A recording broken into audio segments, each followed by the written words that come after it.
మాటలతో పూర్తిగా బుర్ర పోయినట్టుగా ఉంది. అందుకే పాకిస్తాన్ ఇప్పుడు పిచ్చి మాటలు మాట్లాడుతుంది.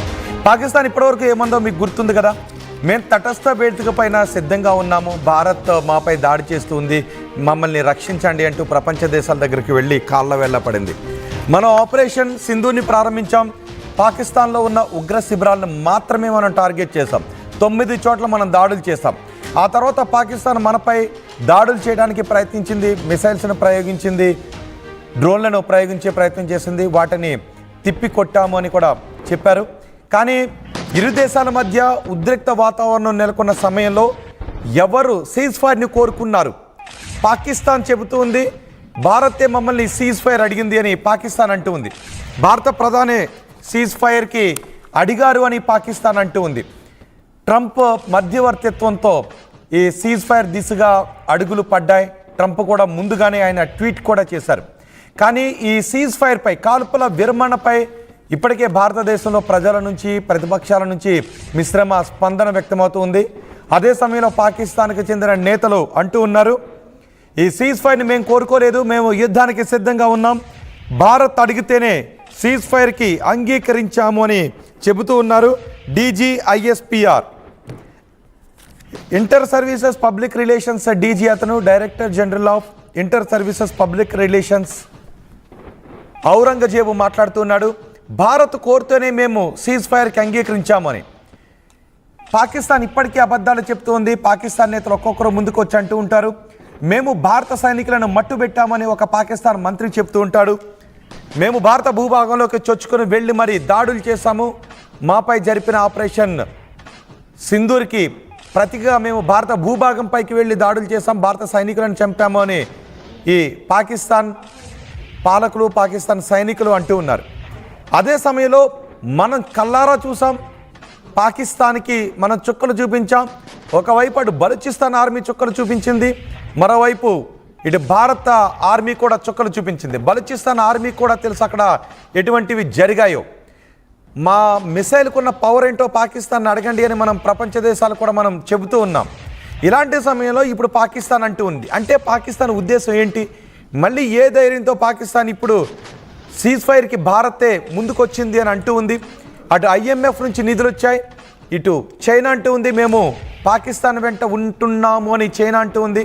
అంటే ఇప్పుడు పాకిస్తాన్ మళ్ళీ వక్ర బుద్ధిని చాటుకుంటూ ఉందా? పాకిస్తాన్ మళ్ళీ రెచ్చగొట్టే ప్రయత్నాలు చేస్తూ ఉందా?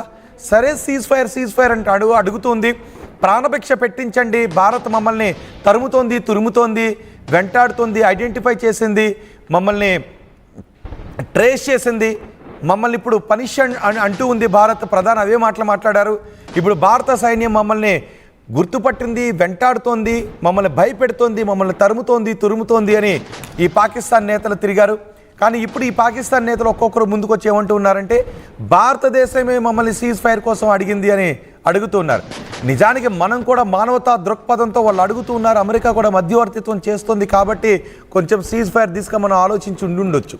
ఎందుకంటే యుద్ధం కలిగించే పరిణామాలు ఎలా ఉంటాయో, పాకిస్తాన్ కొట్టేయచ్చు కాక, కానీ యుద్ధం మిగిల్చే చేదు అనుభవాలు ఎలా ఉంటాయో మనం చూస్తూనే ఉన్నాం. అటు గాజాలో చూస్తూ ఉన్నాం, ఇజ్రాయెల్లో మనం చూస్తూ ఉన్నాం. ఇలాంటి నేపథ్యంలో యుద్ధం జరిగితే రెండు దేశాలకు కూడా ఎంతో కొంత నష్టం ఉంటుంది. కాబట్టి సర్లే పాకిస్తాన్, మనం ఆర్థిక శక్తిగా మనం ముందుకు ఎదగాలని అనుకుంటూ ఉన్నాం. నిజానికి పాకిస్తాన్ యుద్ధంతోనే కొట్టాల్సిన అవసరం లేదు. ప్రపంచ ఆర్థిక శక్తిగా మనం ఎదిగితే దానికి ప్రజలు, పాలకులు ఆ సపోర్ట్ కావాలి. అలాంటి ఒక ఆర్థిక శక్తిగా మనం ఎదిగితే ఇలాంటి పాకిస్తాన్లను, అలాంటి పాకిస్తాన్లకు సపోర్ట్ చేసే దేశాలను మనం పీచమనొచ్చు. కానీ ఇప్పుడు పాకిస్తాన్ ఈ అగ్రరాజ్యాల సపోర్ట్ చూసుకుని, చైనా అగ్రరాజ్యం అని నేను అన్ను, అమెరికా కొంత సపోర్ట్ కూడా చేస్తుంది. అమెరికా సపోర్ట్తోనే IMF నుంచి పాకిస్తాన్కి 20,000 కోట్ల రూపాయల నిధులు వచ్చాయి. ఇప్పుడు చైనా సపోర్ట్ని చూసుకుంటుంది. అమెరికా నేరుగా పాకిస్తాన్కి ఇప్పుడు సపోర్ట్ చేయలేదు, కానీ ఇప్పుడు చైనా సపోర్ట్ చూసుకుంటుంది. చైనా సపోర్ట్ చూసుకుని పిచ్చి మాటలు మాట్లాడుతుంది పాకిస్తాన్. కేవలం భారత పెట్టిన దయాదాక్షిణ్యాలపైనే పాకిస్తాన్ ఇప్పుడు బతుకుంది. నా దగ్గర అణుబాంబులు ఉన్నాయి అని అంటూ ఉంది, కానీ పాకిస్తాన్ దగ్గర అణుబాంబులను ఉపయోగించే టెక్నాలజీ ఉందా లేదా? ఆ అణుబాంబులు తుప్పుపట్టి ఉన్నాయా? పేలటానికి సిద్ధంగా ఉన్నాయా? అవి భారత భూభాగంలో పేలుతాయా? లేదంటే సన్నగా చీలిక మాదిరి ఉన్న, తేగబద్దలాగా ఉన్న చీలిక మాదిరి ఉన్న పాకిస్తాన్లో అది ప్రయోగించిన వెంటనే పాకిస్తాన్లోనే పేలిపోయి పాకిస్తాన్నే అంతం చేసేస్తుందనే ఇన్ని డౌట్స్ మధ్య సర్లే సీజ్ ఫైర్ తీసుకువెళ్దాము అని అనుకుంటూ ఉంటే మానవతా దృక్పథంతో ఈ పాకిస్తాన్ ప్రేరేపిత నాయకులు అంటూ ఉన్నారు, మతి చెడిన పాకిస్తాన్ నాయకులు అంటూ ఉన్నారు. భారతే మమ్మల్ని అడిగింది కాల్పుల విరమణకు అంగీకరించండి, కాల్పులను ఆపేద్దామని భారతే మమ్మల్ని అడిగింది అని ఈ ఔరంగజేబ్ అంటూ ఉన్నాడు. ఒకసారి ఔరంగజేబ్ ఏమన్నాడు విందాం. Pakistan, as far as your first question is concerned, let me say it very clearly and put it on record. Pakistan never requested. The fact of the matter is that on the night of 6th and 7th May, once those ghastly and cowardly attacks were made, the Indians requested after those attacks. And Pakistan gave a very clear response that we will communicate back only after we have given the response that this and retribution that this act deserves. As far as your first విన్నారుగా మాటలు. Pakistan DG, Inter services public relations DG Ahmed Sharif మాట్లాడుతూ ఉన్నాడు, భారతే మమ్మల్ని కాల్పుల విరమణ దిశగా అడిగింది అని. ఇంతకు ముందు మనం చూసాం ఔరంగజేబ్ మాట్లాడిన మాటలను కూడా. పుల్వామా అటాక్ మా వ్యూహాత్మక చర్య అని ఔరంగజేబ్ అన్నాడు. ఇప్పుడు ఈ డీజీ అంటూ ఉన్నాడు, DG Inter services public relations DG అంటూ ఉన్నాడు, భారతదేశమే మమ్మల్ని అడిగింది, కాల్పుల విరమణకు అడిగింది, అందుకే అంగీకరించాను అంటున్నాడు. ఒకసారి మళ్ళీ ఏమన్నాడు విందాం. As far as your first question is concerned, let me say it very clearly and put it on record. Pakistan never requested.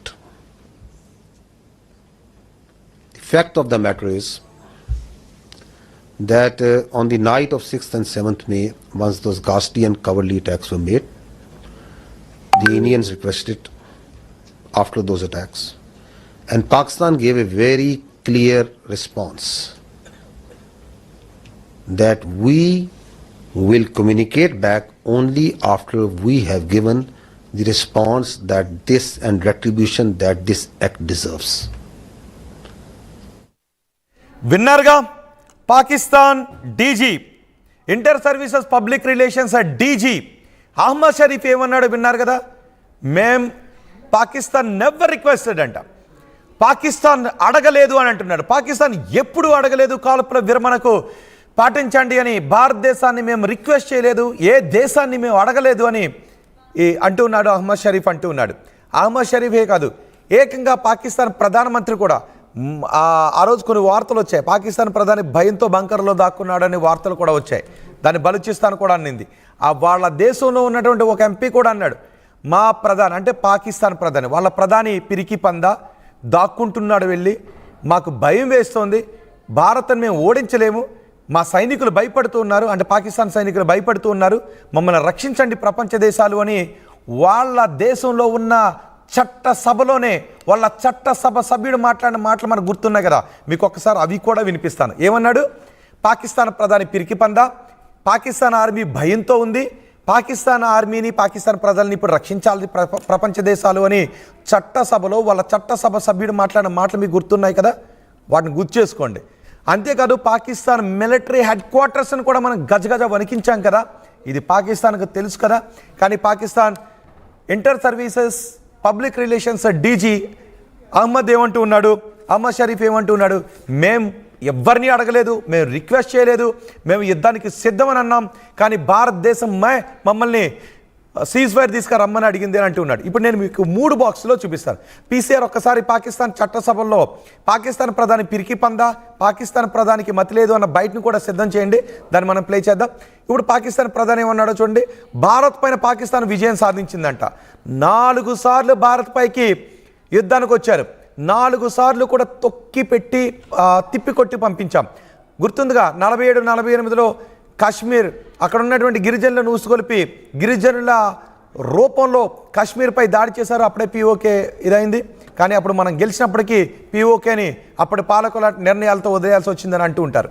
ఆ తర్వాత 65లో మనం పాకిస్తాన్ సేనలను తిప్పికొట్టాము. లాల్ బహదూర్ శాస్త్రి ప్రధానిగా ఉన్న సమయంలో పాకిస్తాన్ సేనలను వాళ్ళ భూభాగంలోకి పంజాబ్ వరకు తరిమి కొట్టాం. గుర్తుంది కదా, పంజాబ్ వరకు తరిమి కొట్టాం. ఇప్పుడు పాకిస్తాన్లో ఉన్న పంజాబ్ ప్రావిన్స్ గుర్తుంది కదా, అక్కడ వరకు తరిమి కొట్టాం. ఆ తర్వాతే ఒక ఒప్పందాన్ని చేసుకున్నారు మళ్ళీ వచ్చి. ఆ తర్వాత 71లో గుర్తుంది కదా, పాకిస్తాన్ తోక జాడిస్తే ఒక తూర్పు పాకిస్తాన్ లేకుండా చేసి పారేశాం. మళ్ళీ 99లో తోక జాడించారు కార్గిల్లో. తరిమి కొట్టాం, కొండ అవతలకి తరిమేశాం పాకిస్తాన్ సేన. భయంతో వెనుదిరిగి పారిపోయారు. మళ్ళీ ఇది 2025లో పెహల్గాం మధ్యలో చాలా మారణ హోమాలకు పాల్పడ్డారు. మళ్ళీ మాట్లాడదాం. 2025లో పెహల్గాం ఘటనకు మనం ప్రతిగా ఆపరేషన్ సింధూర్ని ప్రారంభిస్తే పాకిస్తాన్కి ముచ్చెముటలు పట్టాయి. మనం నీళ్లను ఆపేస్తే పాకిస్తాన్కి గొంతెండిపోయింది. ఇప్పుడు పాకిస్తాన్ భయంతో అల్లాడిపోతూ ఈ పిచ్చి మాటలు మాట్లాడుతూ ఉంది. పాకిస్తాన్ ప్రధాని ఏమన్నాడో చూద్దాం. 2025లో మనం సీజ్ ఫైర్ అడిగామంట, మన దేశంలోకి వచ్చి మన సైనికులను హతమార్చారంట, మన భూభాగంలోకి వచ్చి మనల్ని తరిమి కొట్టారంట. ఈ యుద్ధంలో పాకిస్తాన్ విజయం సాధించిందంట. సో ప్రధాని ఏమన్నాడు ఒకసారి మీరు వినండి.